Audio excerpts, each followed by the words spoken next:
Hello everyone, কেমন আছো তোমরা সবাই? আশা করি সবাই খুব ভালো আছো, আমিও অনেক ভালো আছি। তো এই ভিডিওটা কিন্তু আজকের না, এটা আজকে থেকে 3 মাস আগে ভিডিও। আর এই ভিডিওটা হলো আমার জীবনের একটা সেরা মুহূর্তের ভিডিও। আমার জীবনের মুহূর্তগুলো সবসময় ভালো থাকবে, এটা একটা স্পেশাল ভিডিও।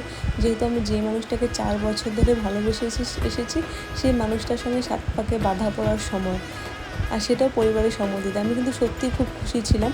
আর এই ভিডিওটা ছিল এপ্রিলের 18 তারিখ সন্ধ্যাবেলা, মানে 19 তারিখে ছেলে আশীর্বাদ ছিল, সেই জন্য ছেলে বাড়িতে নেওয়ার জন্য তত্ত্ব সাজানো হচ্ছিলো। আর আমার পরিবার সবাই মিলে, আমার মামা, বোন, কাকা সবাই মিলে বসেছিলো তত্ত্ব সাজাতে। আমার কিন্তু সত্যিই দেখে খুব ভালো লাগছিলো। আমি এই কদিন মানে ভাবছিলাম শেয়ার করবো করতে পারিনি, ভালো আজকে শেয়ার করে দিই। আর এই যে দেখো, আমি যে বাড়িটাতে এতগুলো বছর কাটিয়েছি সেই বাড়িটা থেকে যাওয়ার প্রস্তুতি, মানে আমার প্যাকিং চলছিল। আমার পিসি আমার প্যাকিংগুলো করে দিচ্ছিলো। যাই হোক,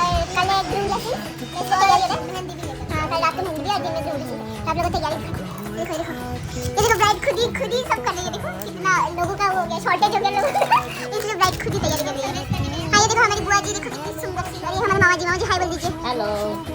और देखो भैया मोबाइल देखे, अरे हमारे चाचा जी, अरे भाई, अरे हमारे फूफा जी जो फ्रेंड है, अरे देखिए हम लोगों ने बाकी कर रखा है, ये पूरा मैंने बनाया।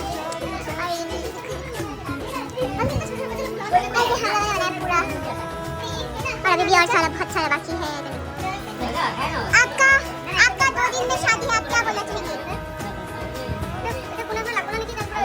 मर्दी, 2 दिन में शादी, आप क्या बोलना चाहते हैं? बेचारी सब कर रही है। बहुत ज़्यादा हम लोग एक्साइटेड हैं।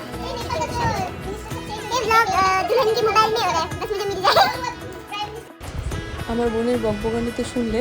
আর এটা ছিল নেক্সট দিন, মানে যেদিন ছেলে আশীর্বাদ হবে সেদিন সকালে, এপ্রিলের 19 তারিখ, সেদিন ছিল পানখিলি। তো আমরা যেহেতু সিলেট ডিস্ট্রিক্টের, আর সিলেট ডিস্ট্রিক্টের কিন্তু অনেক নিয়ম থাকে, তোমরা যারা যারা সিলেট ডিস্ট্রিক্টের ওরা জানো হয়তো। তারপরে দেখো আশীর্বাদে সবাই যাওয়ার জন্য রেডি হচ্ছিলেন। আমার এই বোন, ও আমার সত্যি আমার সেই টাইমটার মধ্যে আমার পাশে ছিল, অনেক করেছে।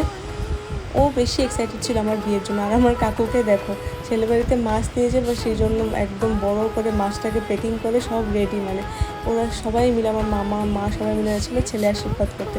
ওদিকে আমার বর মশাই তো, ও তো আমাকে একটু পর কল করে জিজ্ঞেস করছিলো বেরিয়েছে কিনা। ও নার্ভাস ছিল। আমি সেদিন নার্ভাস ছিলাম না, বাট নেক্সট দিন আমি সত্যিই নার্ভাস ছিলাম। এই মুহূর্তটা মানে যার জীবনে এসেছে সে হয়তো অনুভূতিটা ফিল করতে পেরেছে। আর এই যে সবাই রওনা দিয়ে দিয়েছিল ছেলের বাড়িতে যাওয়ার জন্য। আমাদের বাড়ি থেকে 2টো গাড়ি গিয়েছিলো, যেহেতু আমাদের পরিবারটা অনেক বড়, তাও সবাই যায়নি, সবাইকে নিয়ে যাওয়া তো পসিবল না, এই জন্য যারা বড়রা ওরাই গেছিলো। আমি কিছু মানে বলতেই পারছিলাম না আসলে কী বলবো। যাই হোক, তারপরে যে ছেলের আশীর্বাদ চলছিলো সেখানে। আর এই ভিডিওটা আমি একটু রোটেট করে করলাম, কারণ ভিডিওটা কে করেছে আমি জানি না, আমার মোবাইলে আমি পেয়েছি, সেই জন্য মানে ভিডিওটা যেহেতু সিধাভাবে করেছিল সেই জন্য আমি উল্টো করে দিলাম। এটা ছিল ছেলে আশীর্বাদ, মানে আমার শ্বশুর বাড়ি।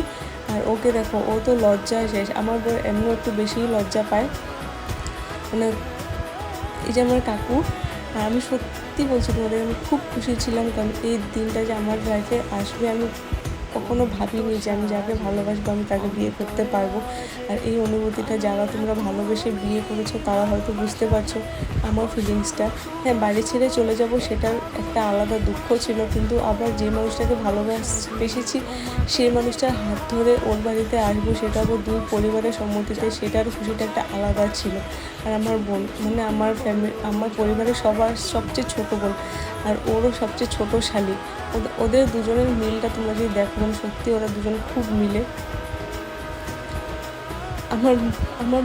আমার মা তো কিছু, আমার মার কথা কিছু বলেই লাগবে। আমার মা তো সেই লেভেলের খুশি ছিল, আবার দুঃখও ছিল, যেহেতু আমি একমাত্র মেয়ে। আমি চলে যাওয়ার পর আমার মা পুরো একা হয়ে যাবে।